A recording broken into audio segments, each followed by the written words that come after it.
One, I'm curious. Can I see your feet? Yeah, sure.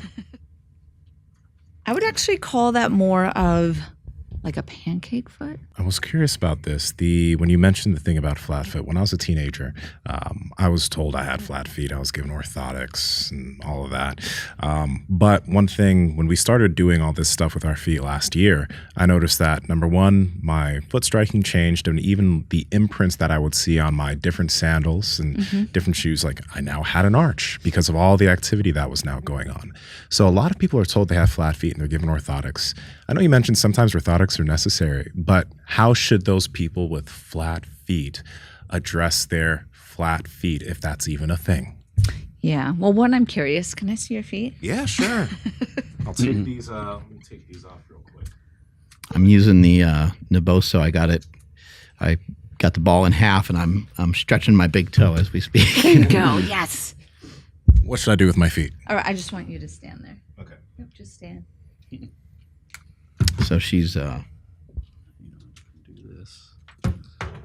kind of checking out his feet here. And then can you turn it face that way? Analysis of the foot going on. Okay. Play by play. Good. So I would actually call that more of like a pancake foot. What's a pancake foot? I love delicious. pancakes. Pancakes are tasty, so Let's get out some we're winning right Yeah. here. Some syrup. He does have syrup in his desk right Oh here. yeah. Hey, let's cook. Oh, jeez. Let's cook those Miss feet up. Butterworth's sugar-free. That's the good stuff there. Pancake feet.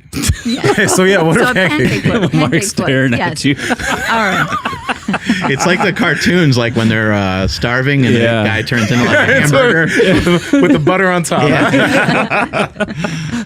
Oh boy, sorry about that.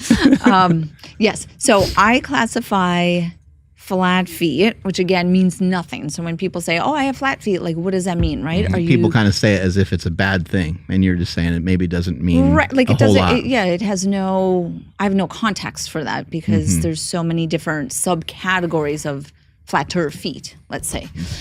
So what you have is no arch. Just because you don't have a arch, and when I say an arch, you do. Like if you, I was listening to one of the episodes where you were showing on your shoes your imprint and you can see it, right? Yeah. So it's not like your navicular and entire medial plantar foot is on the floor. You have a lower arch, right? Okay, fine, right? Your navicular position is not as high as maybe mine. Yeah. That's fine, right? That's your foot. But what I look for is this overpronation moment, okay? And the overpronation moment is the spiral component that we were kind of talking about, right? So do you have a shift in the direction of eversion internal rotation, which is part of pronation, okay? Now, when I see that on someone's foot, I then want to understand, is it flexible or is it rigid? Certain people's feet is overpronated with the spiral in a rigid form. That's typically like a later stage. They have severe pain because all of the joints are arthritic. But that's like a later stage, but it's a foot that you have to understand, right?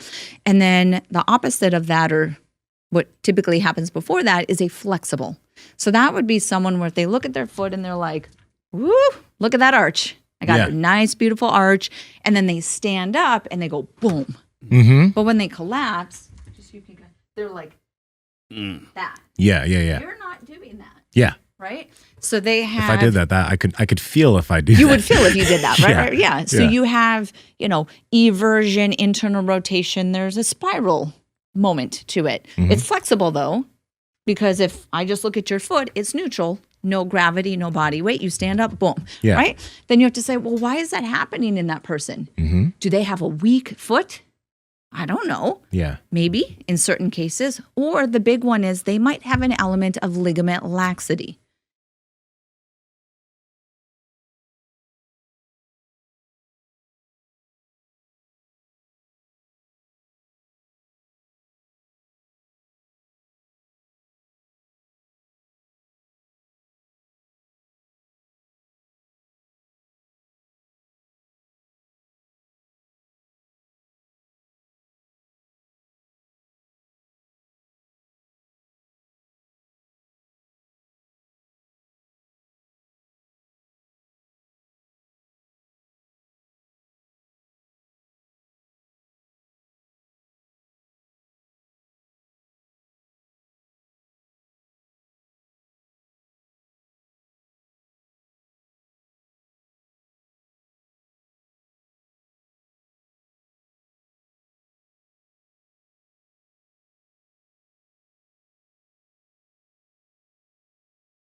And this is the big one that a lot of people overlook or forget, right?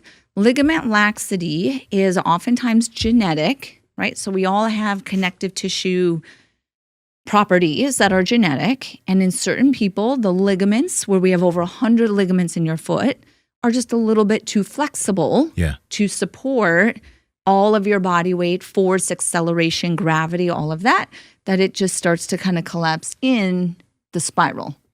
That is very different than someone who it's muscle weakness. Okay? Muscle weakness, strengthen the foot, strengthen the post-tib, strengthen the core, strengthen the glutes, and you can help to derotate them. But we're strengthening the derotators of the foot to then stabilize the foot. Now, a pancake foot, that's just my term. That's not like a medical term. So if you go to another podiatrist and be like, I have a pancake foot, they'll be like, I don't know what you're talking about. So a pancake foot is, so this was frontal transverse, right? Or planes. Yours is sagittal. Yours is just genetic. Your bones were developed with a slight, sorry if this is confusing, a slight declination to the bone. So instead of them being inclined, this is your arch, right? They're just a little bit declinated. Yes. Okay? That's just part of your structure. Okay? Okay. So your foot does not tolerate orthotics. I would never give a foot like yours orthotics because I know that it Thanks, wouldn't work. Doc. Appreciate it. Because if you The years of fucking orthotics as a teenager. Fuck you, bro. I'm joking. But not joking. Anyway, let's keep on. Should If find you- that guy. Yeah, I need a fucking strangle. that. Oh, boy. Not my name. If you try to put something like a hard piece of plastic, that's what orthotics are, right? They're like a stiff, thick, hard piece of plastic trying to drive your arch up. Let me just force these bones up. But the bones are technically like parallel to the ground. That's your structure. Yeah. I can't move that shit, right? So you have to understand that. Now, could we build a little bit of intrinsic muscle strength? You've already said you've done that, right? Yeah. Can I strengthen the glutes? Can I get my feet connected to my core? Absolutely, right? And I see tons of high-level athletes with your exact same feet. And really my colleagues who in school we would be like, orthotics, would be like, how does that athlete not have injuries? I'm like, because they don't have that spiraling internal rotation, right? Yeah. So that's how I start to look at quote unquote flat feet. Yeah, the arches of our feet are supposed to be non-weight bearing, but for some people, if their foot is pronated a certain way or if they don't have a super high arch, then that area of the foot is going to be weight bearing to some extent, right? Correct. Yes. And so therefore they might need different kind of help than the next person, right? Yeah. So I will typically teach people how to find their passive pressure distribution. And I'll just have them stand. I typically have them stand on an Naboso mat because it'll force them to feel the weight distribution. And they'll just stand with their feet shoulder width apart with the eyes shut and just totally relaxed, right? Passive, relaxed, and just take an assessment and feel where is your body's pressure, right? Do you have more in one foot versus the other foot? Maybe the front of the feet or the back of the feet, on the inside or the outside. So you're just doing like a self-check. And then it often helps people realize, okay, if I have a standing desk or when I move, when I'm cooking, brushing my teeth, whatever, where they're standing passive, this is where my body weight wants to sit. And then I can understand the effect on the rest of the body. Yeah. Where my default, I like to shift to the side of my feet. I have a higher arch, right? So my passive, it actually feels like I'm like this. I'm not all the way on the side of my feet, but that's where the tendency is. That's it. So it'll be up into my IT band and then into my hips. So if I'm like, damn it, why are my hips always so tight? Like my glutes. Oh, okay, because when I stand, I'm passively in this inverted supinated position. So I need to be like, okay, tripod, spread it out, find a stable centered base. And then there we go. So just because you say, I have a neutral foot with an arch doesn't mean I ever need to reset my base or find my base or level out my base. I need to do that as well because I passively. Peeps, we love bringing you all this fitness information, and we also want to help bring that information to more people. So if you could help us out, hit that red subscribe button and then hit the notification bell, and we'll continue to bring you the heat. And I won't whisper in your ear. Talk to you guys later.